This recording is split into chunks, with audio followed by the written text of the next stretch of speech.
With that, I will turn it over to Mike for tonight's webinar. Brian, thank you. And everyone, welcome. Thanks for coming in tonight, spending your Thursday evening with us. Really appreciate it. I'm Mike Smith, for those of you that I have not met yet. So for those of you that haven't joined us on these webinars yet, I believe that there's 4 phases in recruiting, and I think most people would agree that typically almost everything you need to do falls under one of these categories or one of these phases. So the way I explain them is the research phase. That's kind of the getting your ducks in a row, understanding where you fit in college golf, and then doing your research, right? Like narrowing your list of schools down to 20, 30, or at maximum 40, especially if you're a junior or you're a senior already, right? And that's starting to figure out like how many players are on the team, where do they practice? Just starting to research things like that from the athletic side, but also the academic. And then I think the most underutilized or underappreciated side of college recruiting is finding the right social community, finding the right environment for the student life or the culture of the school. Okay, so that's kind of the initial phase, is finding that all out by doing research. Second phase would be outreach, or reaching out to coaches with an initial email, with a swing video, introduction letter, and then starting to feel those responses, turn them over into phone calls, and then getting ready to take the next step with the coach there. Exploratory phase, that's the first phase we're going to talk about tonight. That's more of putting your boots on the ground, going on campus visits, being recruited on the golf course as well. And just generally speaking, exploring your options, getting to know the coach on a more personal level, getting to know the players as well on the team. And then exploring the stuff, right? The buildings, the facilities, some of the things on campus that I think most people, they just check off without actually looking at them. And then the fourth phase is ultimately making the final decision, right? And what goes into that? Well, your college preferences, making sure that all of the things you're looking for fit at the school that you're looking at, and then starting to figure out, okay, if I do have multiple options on this table, how do I find the one? How do I actually narrow this down and find the best place for me? And it turns out that, yes, a lot of times the most options go to the best players, but that's not always true. I've had players that play at the Division III level that have 6, 7, 8 options that are pretty overwhelmed in the decision process or the decision phase. And I've had players that know exactly what they want. They're really selective about their college preferences, and they go after one school at the Division I level. So it just depends. But we'll talk about that tonight. We'll talk about how that decision phase starts, what it looks like, and some of the things that I think you guys should consider. All right, any questions right off the bat on any of these phases? And I know you guys are all muted, so if you do have any questions, for now, we're going to open up to a Q&A at the end, but for now, if you wouldn't mind, leave those in the chat box. All right, we're going to go into the exploratory phase here tonight. All right, so what does exploratory mean? When I think exploratory, I think, okay, I've spoken to this coach on the phone. They may have already came and watched me in a tournament, perhaps. They already have my resume. I've already filled out their questionnaire. We've already checked most of the basic recruiting materials, right? Most of the recruiting phases, if you will. Okay, so what else happens in the exploratory phase? Well, responding to coaches, building that relationship on a real level, like actually having a personal relationship with that potential coach. That's huge. So we're going to talk about that tonight and how I think we can stand out in the first place in order to get them on the phone, but also how to build a relationship with them over the course of a few weeks, a few months. Okay. Another thing that I think of in the exploratory phase is on-course recruiting. Okay. Coaches, I think we see this typically more towards the decision phase than earlier, maybe even in the outreach phase. But we see that coaches want to come and watch you on the course, And if they really need to, they will tell you. Okay, I've had a lot of times, even recently, where players, they're speaking with a coach, things are going really well. They've had 3 or 4 phone calls, and they're like, "Why haven't I got offered yet?" And then a couple of meetings later, they'll say, "Hey, Mike, and the coach did mention that he would like to see me play." That's a big deal. That's something that I would love to be communicated to earlier on than the 11th hour per se, right? And all I'm trying to illustrate there is that when coaches mention that they want to watch you on the golf course, they mean it. It's not just something that they might need to see. In some cases it is, but in most cases, if they mention it, probably something that they need to check off their list in order to recruit you and potentially offer you. Okay, so that's another thing. Finishing up the exploratory phase, it would be yourself attending college golf events. That's a big thing, especially here in Florida, that I think the low-hanging fruit that all of us can easily do. There's so many college golf events in the state of Florida.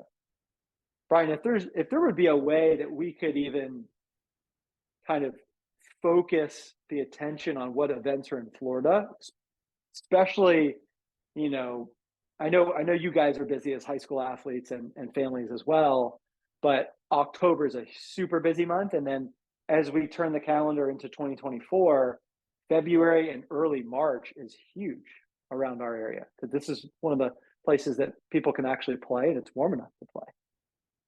But attending college golf events, I don't find that this, like on-course recruiting, I don't find that this is something that's necessary, but I do find that it's something that impresses coaches and goes a long way if you can do it, and helps educate you as a prospective student athlete and your parents as to what you're getting into, what the coach is like, how they interact with their players, and what they're like in the competitive environment in that arena. Okay, and then the last phase, I'm going to go through these one by one in just a second, but I'm just kind of touching on them here quickly. The last piece of the exploratory phase there would be campus visits. Actually, how to go about doing them the best way possible, and making sure that you have a successful visit. If you're going to take the time out of your day, perhaps your parents' days as well, and visit campuses, and sometimes these are, some of these official visits are 48 hours. That's 48 hours maximum. That could be 2 or 3 days of your time as well. So if you're going to take that much time, making sure the visit's set up properly, that you're ready to go, and that you have everything lined up with the coach and the admissions department, whatever it may be, right? The info tour, whatever it may be, the proper way, so that you can go have a great visit. All right, and then the last phase would be the decision phase, and not to get too deep into that yet, but the decision phase is simply just knowing that you're making the right decision by checking all the boxes that you can. That's the easiest way that I would sum it up, and that'd be my definition. There's things like the broken leg test. Everybody always talks about that. Like, okay, this is how you know you're really ready to go to a school. If you were to break your leg and you wouldn't be able to compete, or you couldn't play golf, would you still enjoy going to this school? That's a good one. But I think there's many other things to look at, especially things like speaking with the team and going and making sure that all those boxes are checked before you do verbally commit, or even more serious, sign the national letter of intent. And as you guys know, in order to sign the national letter of intent, that typically is at the D1 and D2 level only. At the D3 level, it's called a celebratory form. And typically those are only scholarship athletes. So walk-ons do not typically sign the national letter of intent. It's only someone with athletic scholarship dollars. Okay, so that's the later stages of the decision phase. Once you make your decision, then what happens, right? At Ivy League schools, it might be, well, you need to gain admission in order to actually sign the national letter of intent. At another school, it might just be, okay, I'm going to sign the national letter of intent, then I'm going to be accepted to the school, and I'm going to start getting to know the players and what they're like even more as I go down the road in my senior year. Okay, but we're going to talk about all that tonight. So if you guys have any specific questions about these phases, let's go into it. All right, I'm excited. All right, let's talk about the exploratory phase. So let's just kind of picture this here. If everybody can kind of understand where I'm talking about in the recruiting process. We've already sent the initial email to coaches. We've probably already had that initial phone call. What do we do next? All right, that's really the title of why we're here tonight and the title of this webinar, taking the next step in the recruiting process. Okay, I find it's very common. Players only send emails, or as I call it, hide behind the keyboard. And when they do that, what typically happens after that is they get responses, especially if the coach is initially interested, and then one day everything goes silent. Or the player might be expecting something back from them, and one day they just feel like they've been ghosted because the coach just stops responding. Happens more often than you think. And what I would say to that particular player is that, look, this coach will probably be speaking to over 50 players in your recruiting class. At bigger schools, it's way more than that. Might be 100 or 200. But that coach is speaking with a lot of players. That being said, we need to ask ourselves, how can we be different and how can we stand out? And how can we truly tell the coach about who we are? Because that's what we're trying to do. And this might sound like it's oversimplified, but I don't think it is. I would say to any family or any player in front of me, recruiting is a two-way street. We have to make sure that school is the right place for us. And the coach and that school has to make sure that we are the right fit for them as well. So I think about it that way because I think it eases a lot of the pressure off of the players. And also, like, college coaches, they don't care about your bad golf. They're interested in what you can do. Right. So when you're exploring these relationships with coaches and when you're working on that communication, understand that we're just trying to get to know each other really at a personal level and not just be a ranking on Junior Golf Scorer and not just be, oh, he's one of the top players from Florida. I'm excited to speak with him.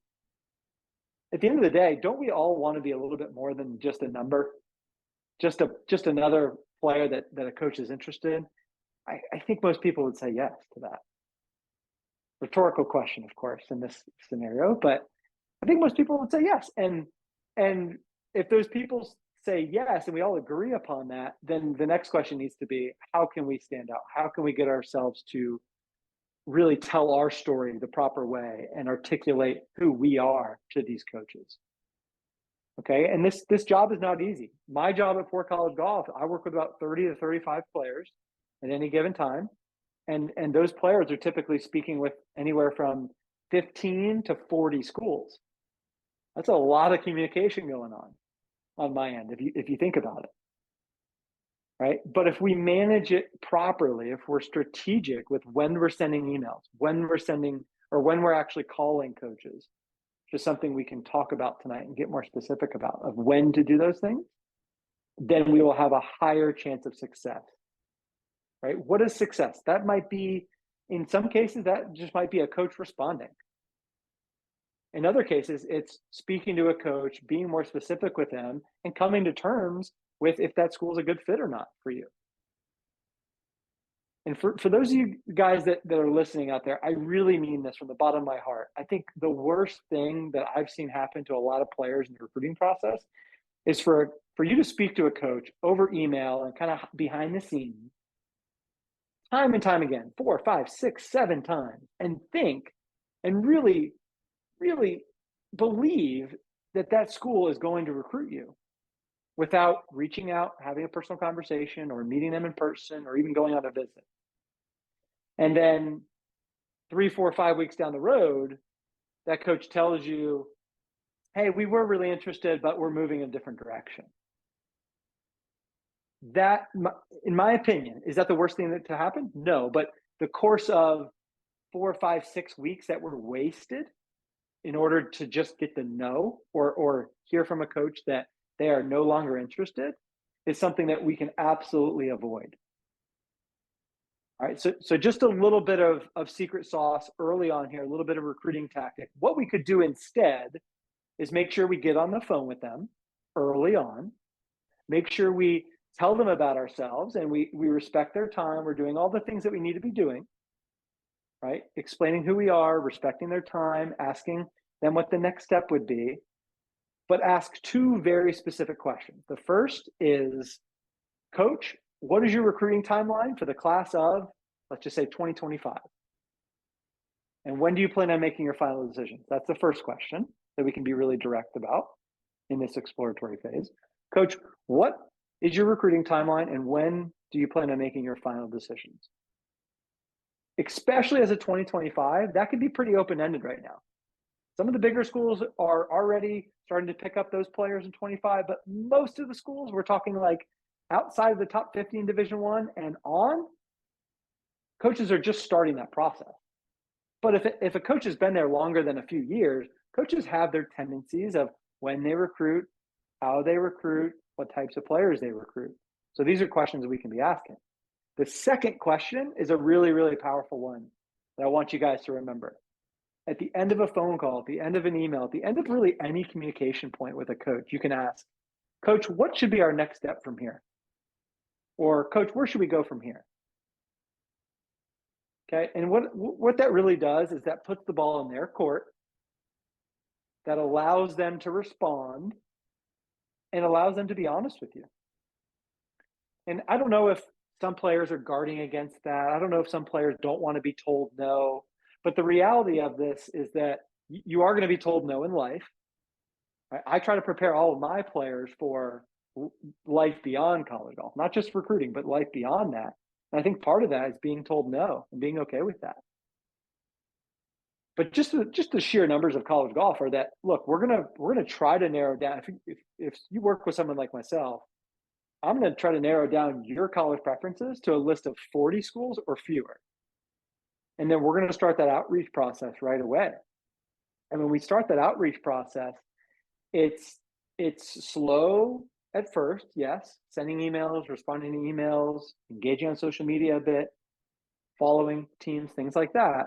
But once it comes to this exploratory phase, or even the decision-making phase that a lot of my 2024 players are doing right now, we have to be direct and we have to ask the tough questions. We can't fear hearing a no or even a maybe. And think about it this way. If you had, let's say you have 2 years left in your recruiting cycle and you have 40 schools on the table. If you have 40 schools on the table the very next year, have you really truly made any progress in narrowing your lens or narrowing your search? Maybe a little bit. Maybe you get to know the coaches better. Maybe you do that. But in my opinion, you've done a lot of work in order to really just keep the same list of schools. So that's really part of the initiative that I like to push forward with my players at For College Golf is that, hey, look, we're going to start to narrow this list down, but you have to be okay hearing no. You have to be brave enough and courageous enough to pick up the phone first. But you also have to be able to hear a no because you're going to hear them. And at the end of the day, we should be okay. If we hear 39 no's and we get one yes, as long as that one yes is at a school that we would be happy to play for and check all the boxes that we need checked, not wants, but needs, right? If all those needs are checked and that's the one school left standing, then that could be a great fit for that player. Okay. So at the end of the day, I think it comes down to like the relationship building phase is huge, but we have to be okay with picking up the phone, not hiding behind the keyboard, and eventually asking those more direct questions like, what is your timeline for the 2025 recruiting class? When do you plan on making those final decisions? And Coach, what's our next step together? And typically that next step question is towards the end of the call or the very last question that you ask. I love that question. And the first thing I ask my players when they speak with coaches and they come back to me, the first thing I ask is, what's the next step? And then we talk about, did you like it? What did you learn? How did the coach respond when you asked this question? Those sort of things. Okay. The main thing the message I'm trying to send here, guys and gals out there, is that we have to start narrowing our preferences in this exploratory phase and also narrowing the list of schools. And the way we do that is by asking those direct questions and eventually hearing no from some programs. And it's unfortunate. And I know coaches have reasons that they do things like this, but I've I see coaches all the time at big Power 5 schools. And by no means am I saying that a Power 5 coach is a bad coach, but a lot of these schools will leave things open-ended. Sorry. They leave players thinking that there's a chance that they'll play there because coaches are in the position to think, hey, who am I to tell a player no? If they get good enough, they can come here. I'm always looking for another great player. But in reality, as a dad, as a coach to 35 players every year, that doesn't really sit well with me, because at the end of the day, timing is key in recruiting. The clock is always ticking. And if we want to narrow down our options, hearing maybe a bunch of times doesn't really help us. Okay, so do not be afraid to ask those direct questions, and don't be afraid to ask them what the next step is at any phase of the process. Okay. All right, let's talk about responding to those initial emails, because we're going to kind of take a small step back and talk about, all right, if you've sent out those initial emails, you started some of that communication, then what? Okay, well, there's early communication, then there's ongoing communication. That's kind of what we've been talking about. If you're getting responded to from some of those early emails, the next step is probably just to set up a phone call. So asking a question like, Coach, do you think it would make sense to set up a phone call? And then giving them a few times and a few dates when you're available. I call that giving them the Chinese menu. Give them a lot of options. Just like you would see at a Chinese restaurant when you open a menu, or a Japanese restaurant when you open a menu. Okay? Give them enough options. And notice that we're asking a question there in response to an email, not just telling them that you want to speak, or not just saying, Coach, I'm available anytime. Give them a few options, let them choose, and then you can get that conversation set up. In response to these initial emails, high interest versus low interest. I see a lot of generic emails. You guys don't know what it looks like probably because you haven't seen them over the years, but there's a lot of coaches out there, especially at the D1 level, that will copy and paste an email and then just change your name. It's kind of the same thing that the lazy recruits are doing, but from a coaching side. It's very funny. There's a lot of comedy here on both sides, that like coaches do that, but also recruits do that, kind of back to them. So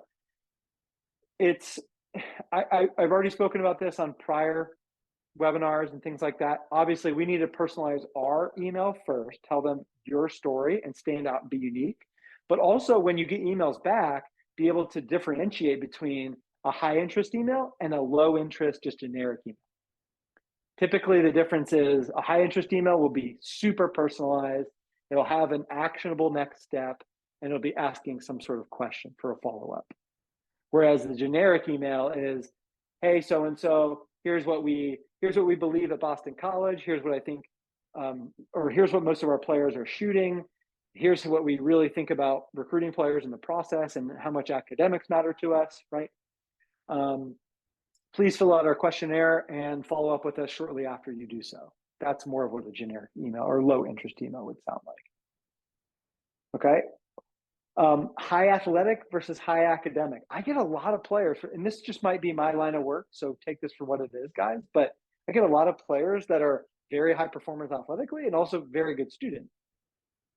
But typically, the coach at an Ivy League school, for example, or a Patriot League school, they're not going to really let you into the door until they know where you stand academically. So if we assume that early on, like if we know we're talking to a higher academic school, make sure that you give them that information before you just start giving them information about you athletically or you off the golf course. In the other things that you do, maybe your extracurriculars or other sports you play and things like that. Okay. So that would just be some tidbits of information, some secrets in terms of like responding to those initial emails. After that stage, right? Let's say we've responded to a couple emails. Let's say we've jumped on the phone with 5 coaches out of the 25 schools that are recruiting you or that you've sent initial emails to, per se. Then what? Okay. Well, there's probably some coaches. For those of you guys that have started the recruiting process, you'll probably laugh when I say this because you're probably hearing it. But what coaches will tell you is, hey, Johnny Golfer, please keep me updated. Keep me updated is the term. You'll hear it all the time, all the time. And what do players typically do? They say, "Okay, coach, sure, I'm happy to keep you updated. Talk to you next time. Thanks so much for the chat today. I really appreciate it. Take care." Click, and they hang up. In reality, what I would like a player to do is say, "Coach, how would you like me to keep you updated? What's best for you? Email? Should I call you once in a while? Is it okay if I text you? Is that something that we can do?" Ask them how they want to be updated. And then once you know that, let's provide valuable information to them over the course of a few weeks or even a few months. And typically, it's not just flooding them with information, it's a slow trickle over the course of. So, for example, a lot of my guys in the 25 class, we're updating coaches twice a month, and we're doing it the way that they want to be updated. Some coaches they're calling, some coaches they're texting, some coaches they're just sending a short update email to. But in those emails, this is kind of a hard and fast rule that I have that's kind of unique and very different to the recruiting industry. My rule is that we don't put scores or any sort of results in the body of an email. That's what the resume is for, guys and gals. The resume should do the talking for us. We don't need to sell ourselves. And I am very different than I think others in the industry. I don't believe that it's an interview. I don't believe we have to go out and sell ourselves. Now, of course, there's something to be said about the initial handshake and eye contact when you first meet a coach. Absolutely. But when it comes to actually updating them in whatever method that we're talking about here, text, call, like whatever it may be, we don't need to provide the scores and the results. We need to provide valuable information about our perception of that tournament or of our grades. Not just give them our grades, even tell them how we thought about our progress in school or what we thought about those grades that we got and received. And even go one step further. If you're at the fourth or fifth update with a coach, by that point, you're probably wondering if that coach is interested in you. Well, you need to be asking yourself this as well. Have I shown genuine interest back in them? Because again, it's a two-way street.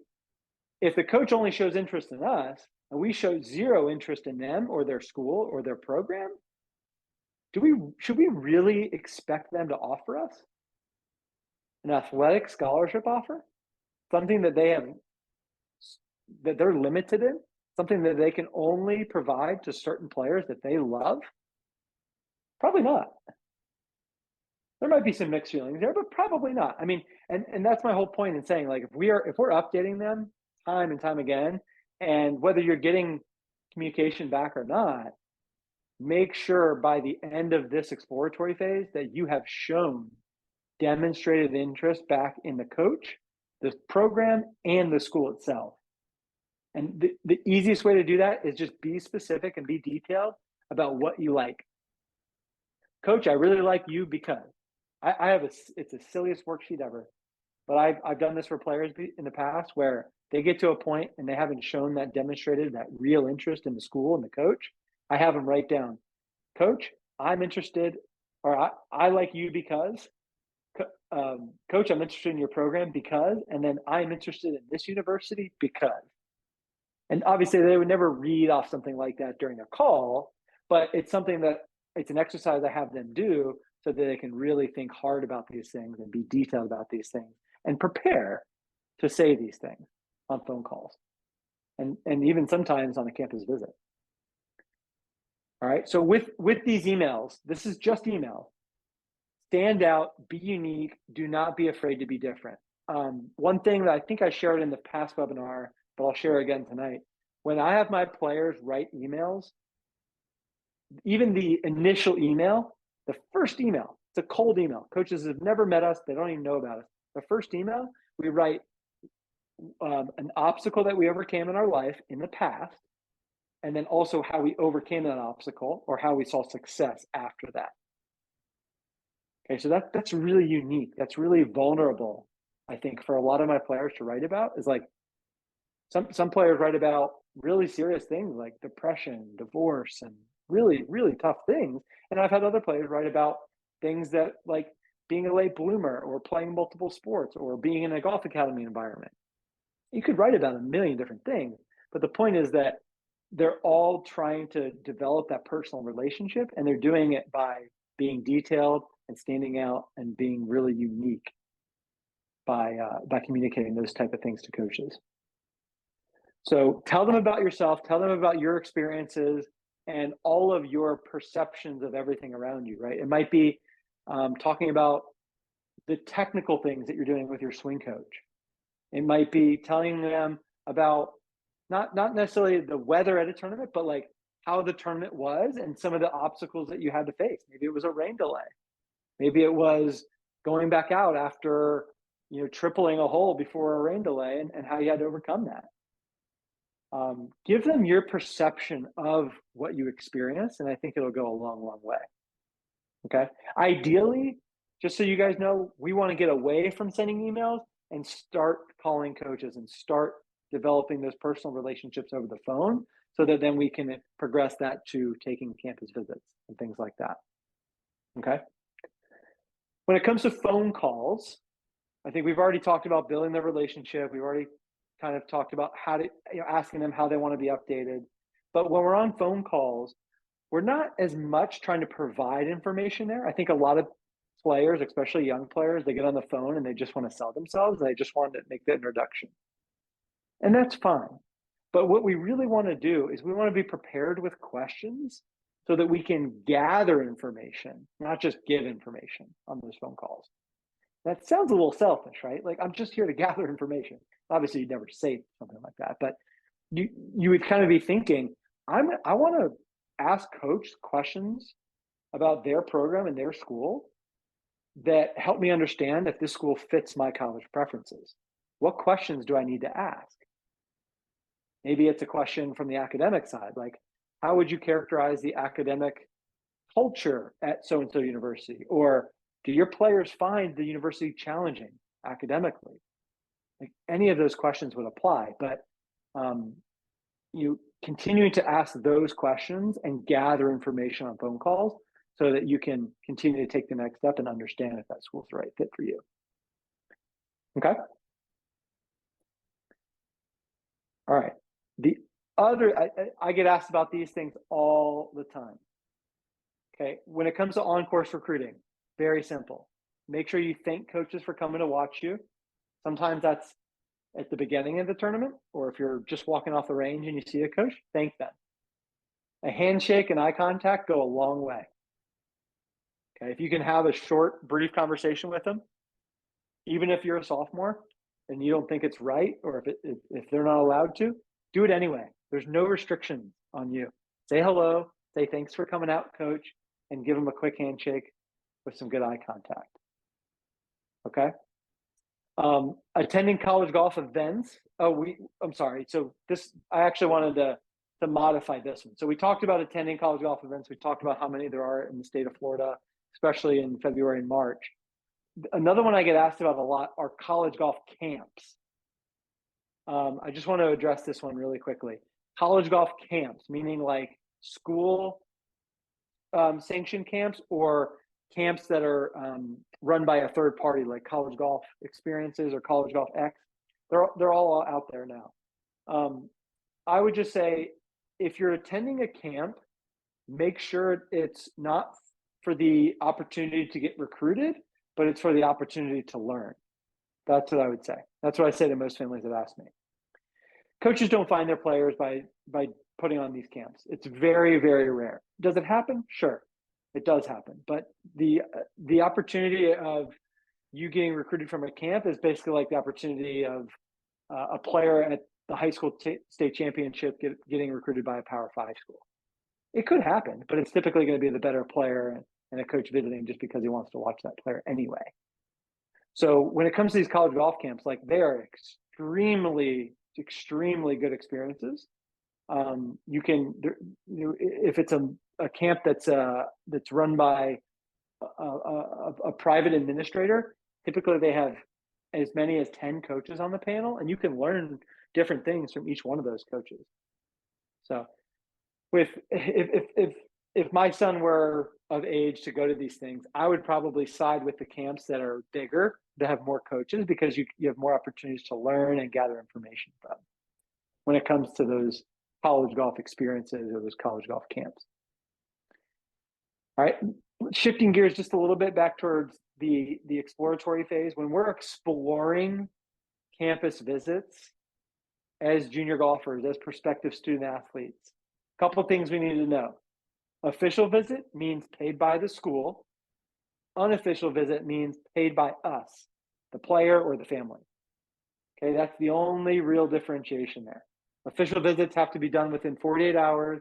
Typically, official visits are only after speaking with the coach. An unofficial visit, you could go on an unofficial visit at any time.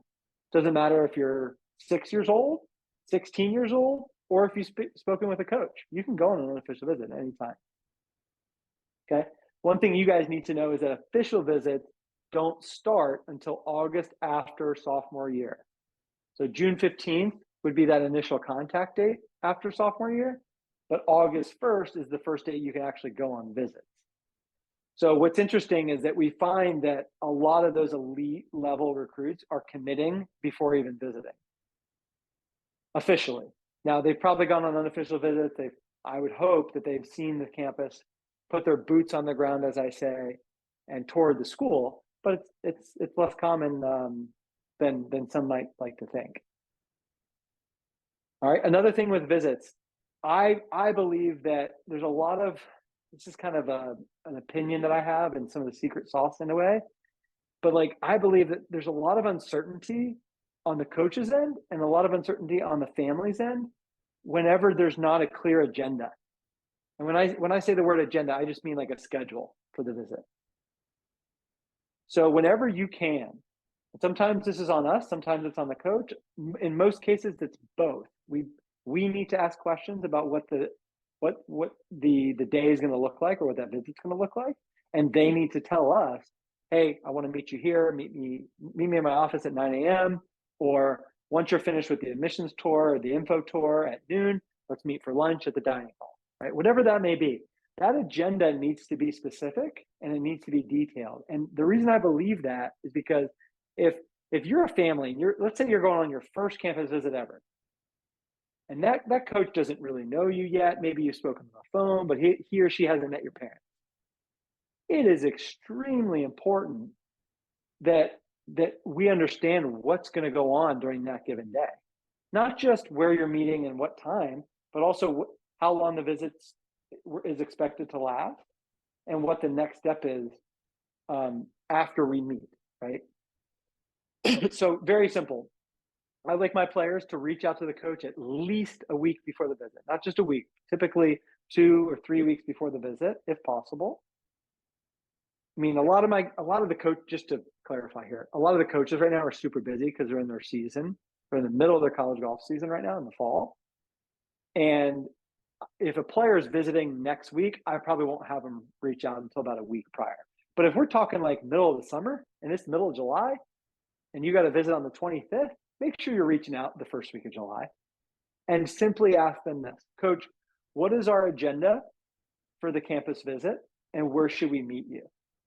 Right. And then if you can also go a step further and tell them a few things that you would like to see, golf facilities, the weight room, the business building, whatever it may be, right? The freshman year dorms, whatever it may be, tell them that what you want to see. And then and I'm telling you, this isn't never been an issue. I've never actually had a coach ever say no to anyone. They won't push back on these things. Typically, they'll open up more doors for you and they'll welcome some of your requests. So make sure not only to ask them what your agenda is going to be for that visit, but also tell them a few things that you're interested in seeing. Okay. All right, a couple more things before we finish up.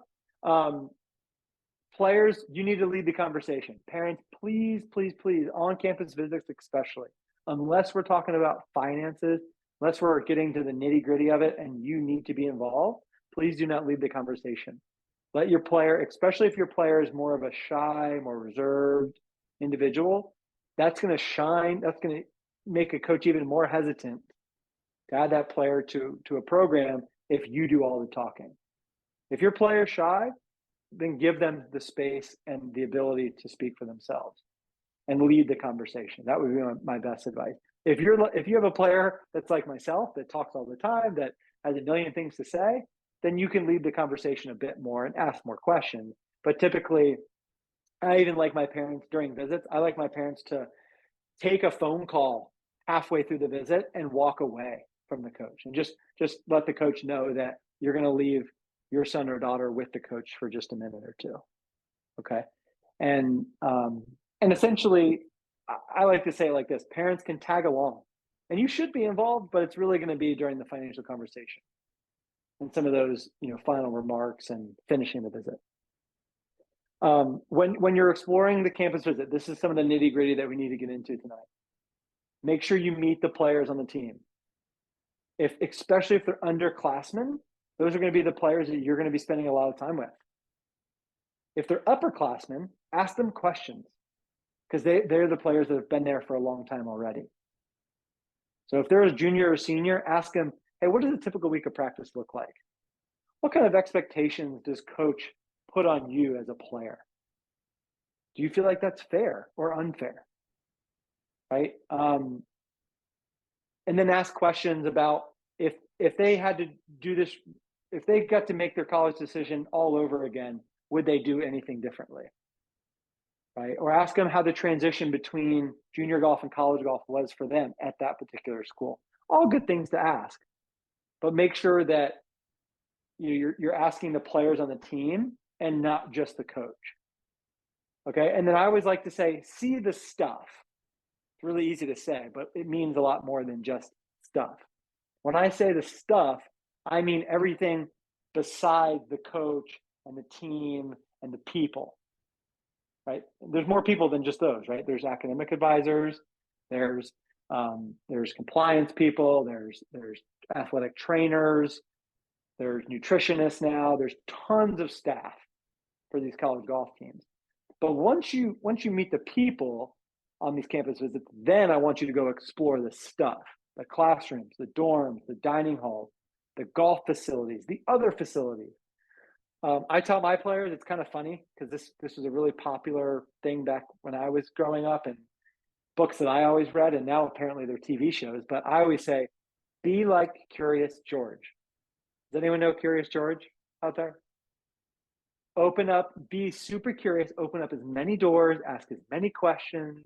Like if you're gonna only be on campus for a few hours, make sure that those few hours are worthwhile.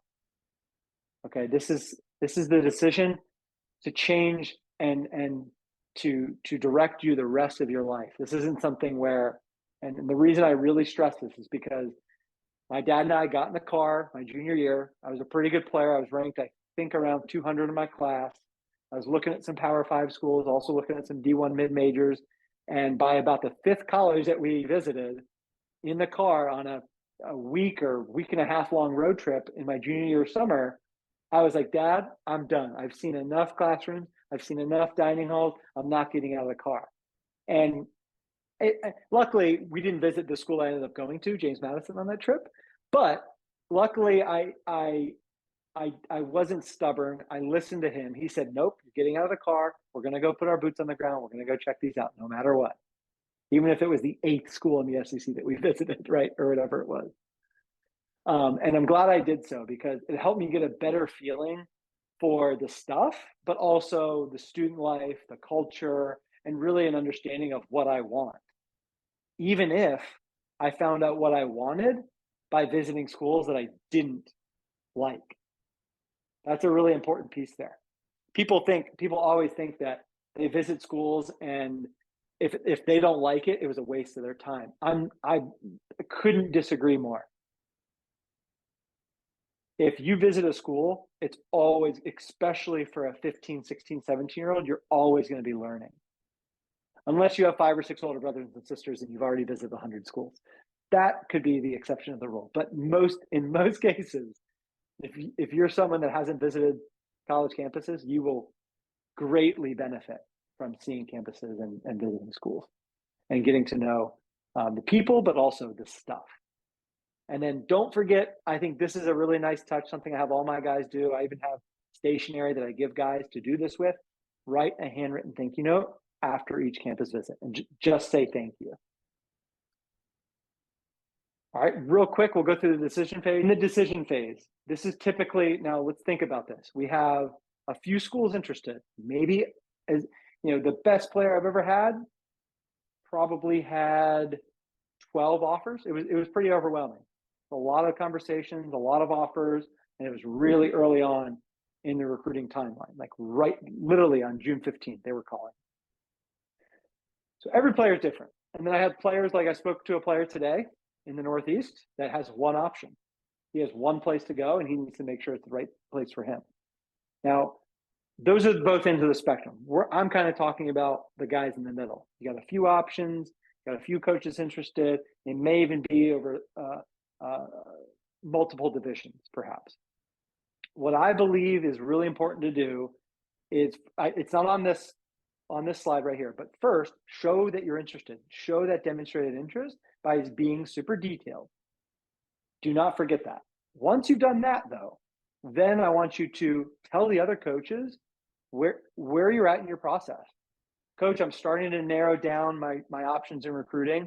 I went on my campus visits, and now I'm really just speaking with coaches and sharing kind of my final remarks and coming to that decision-making process. Okay, that would be a way to use leverage. Now, I wasn't super specific there, and a lot of people aren't comfortable being super specific, but I could also use leverage by saying, hey, coach, I'm speaking with Clemson, Delaware, and Tennessee.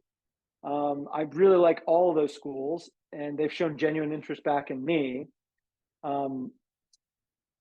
I don't plan on finishing recruiting in the next 2 or 3 weeks, but I do plan on making a decision probably by the end of the month since I've been offered, and I want to respect these coaches as well. And then you can ask, Coach, when would your final decision timeline be? When do you plan on making those decisions? Okay, so, and that's just an example of using leverage. And all I mean by that is taking what you have and being honest and open with that particular coach. Okay, a lot of people kind of see leverage as like, oh, I'm trying to gain something by telling them kind of where I'm at. And yes, you will gain something. That's the whole point here as well. But we're using leverage so that we can be honest with them, so that they'll be honest back with us. We cannot expect for them to tell us everything about where they're at in their decision-making process if we don't tell them everything first. Okay, that's kind of my understanding. That's kind of my policy with coaches. Trust me, it works better that way. Tell them where you're at, be honest, and use that leverage as well. If you have other schools you're talking to, tell them that. Tell them where you're at. From there, use that leverage and start to narrow down your best fit option. When you're asking those questions that we mentioned earlier, Coach, what's your recruiting timeline and what's our best next step from here? That's just those questions themselves will help you narrow your option. If you've already explored these schools, if you're truly at the decision phase and you ask, Coach, what's our next step from here? You should get a straight answer. Right? If you don't get a straight answer just by asking that in the decision phase, I would go ahead and ask the coach, Coach, are you interested in me? Is this something that I should consider pursuing, or should I go a different direction? You could even be as direct as saying that, right? But I don't think it's that difficult. I think it's something as simple as asking, Coach, where should we go from here? What's our next step together?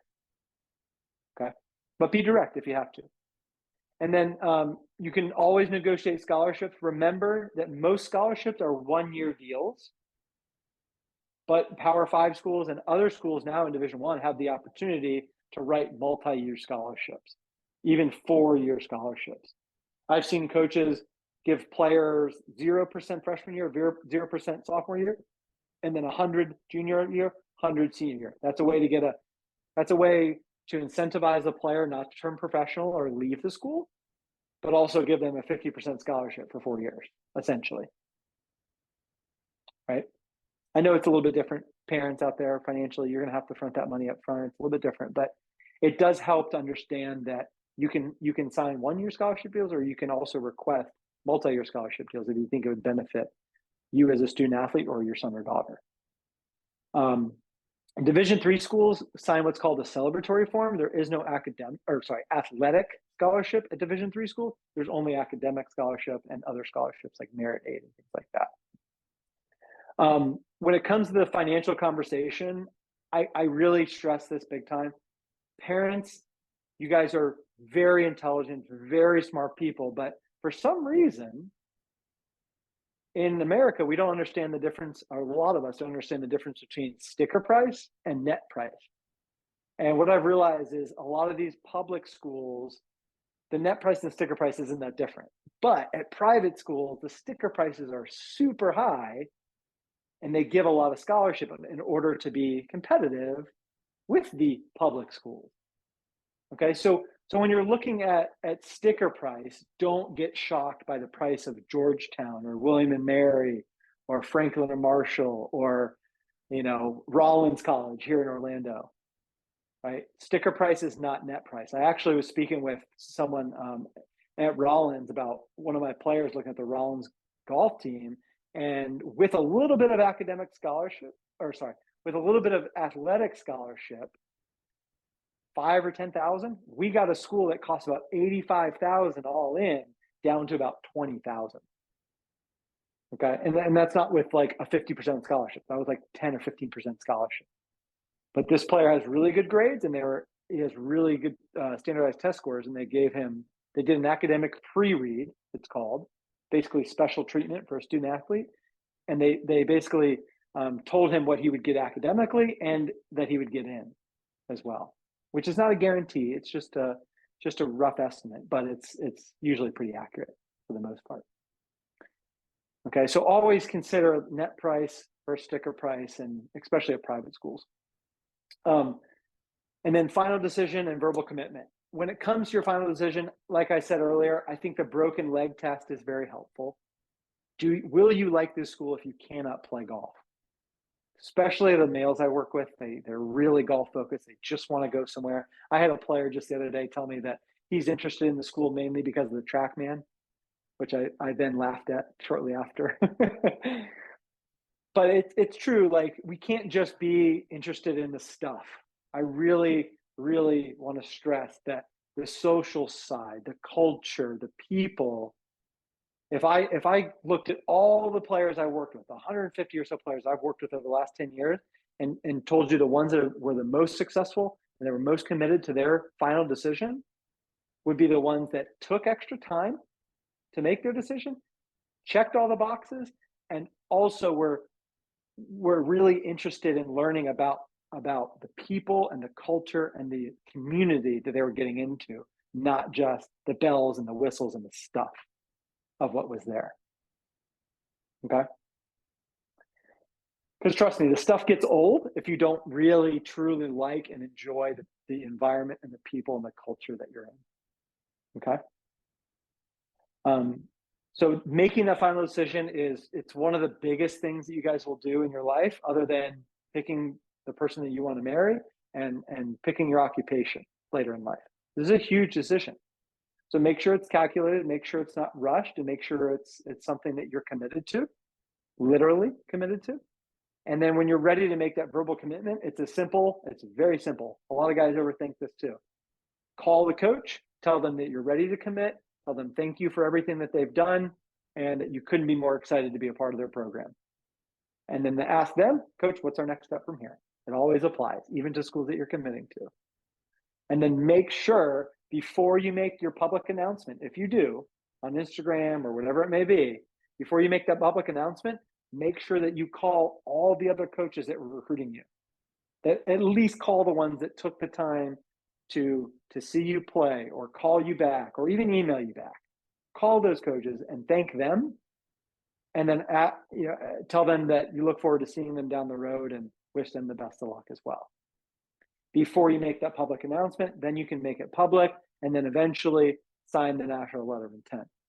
The national letter of intent signing day is coming up. Pretty exciting. I think I got 8 or 9 of my 24 guys signing right away. And that's the second Wednesday in November. This year is November 8th. So the only thing you guys need to know is that it used to be, well, I don't want to confuse you guys. Now the second Wednesday in November, you can sign that day or any time before you go to school that next year. And it's only seniors. If you're a junior that's verbally committed, sorry, you got to wait a whole nother year to send an NLI, National Letter of Intent. And another thing to mention is that National Letter of Intent, it's different than a verbal commitment. A verbal commitment is an agreement between you and the coach. The National Letter of Intent is a binding agreement, a legally binding agreement between you and that school, not the coach. So if the coach leaves or something happens, you are still binding, or you are still legally binded to play for that school for 1 year for that athletic scholarship. Okay, so just to clarify kind of the final decision-making process here, I think when players know, you know. I can hear it in their tone of voice. It's mainly for mom and dad out there. You can hear it in their tone of voice. You can hear it on and how they really project it to other people around them, how excited they are about that opportunity. And that's typically after they've met the coach, after a campus visit, not just when they've got back the first email, right? We're talking about the last step here. You can really hear it in their voice. I think that's something that isn't tangible. I'm sorry, that's not tangible, but that's something that I've realized over the years is like, I can hear the excitement in my player's voice when we know it's the right one. Not all the time, but sometimes. And then when you are ready to make that final decision, make sure that you've checked all the boxes that you need to check. That's individual, but speak with the players. That's a non-negotiable. Speak with the players, step foot on campus, if you can. Some of my international players have committed without stepping foot on campus, but that's a big risk. So step foot on campus, meet the people, meet the players, and make sure that you feel comfortable saying yes and committing to a school for the next 4 years of your life, right? That's really what we're talking about here is you're thinking about a decision that a lot of people don't even really know what they're getting into yet. This is a decision that's gonna fuel your academics, fuel your social life, and also give you the platform to play athletically, right? Where I think a lot of people are just thinking, oh, scholarship dollars, okay, that sounds great, let's do it. Right? It's a lot more than that. There's so much more that goes into this decision. So if you don't know what's important to you, take some time, write it down, check, make sure that you have those boxes laid out for you per se. And then as you're going through the process, make sure that you're checking those boxes with each and every school. And ultimately you'll come to a point where you have a few schools, or maybe it's just one school. You'll come to a point where you know, okay, this school provides this. That's exactly what I'm looking for. I'm ready to go and verbally commit. Okay. And if all the boxes are checked, don't be hesitant.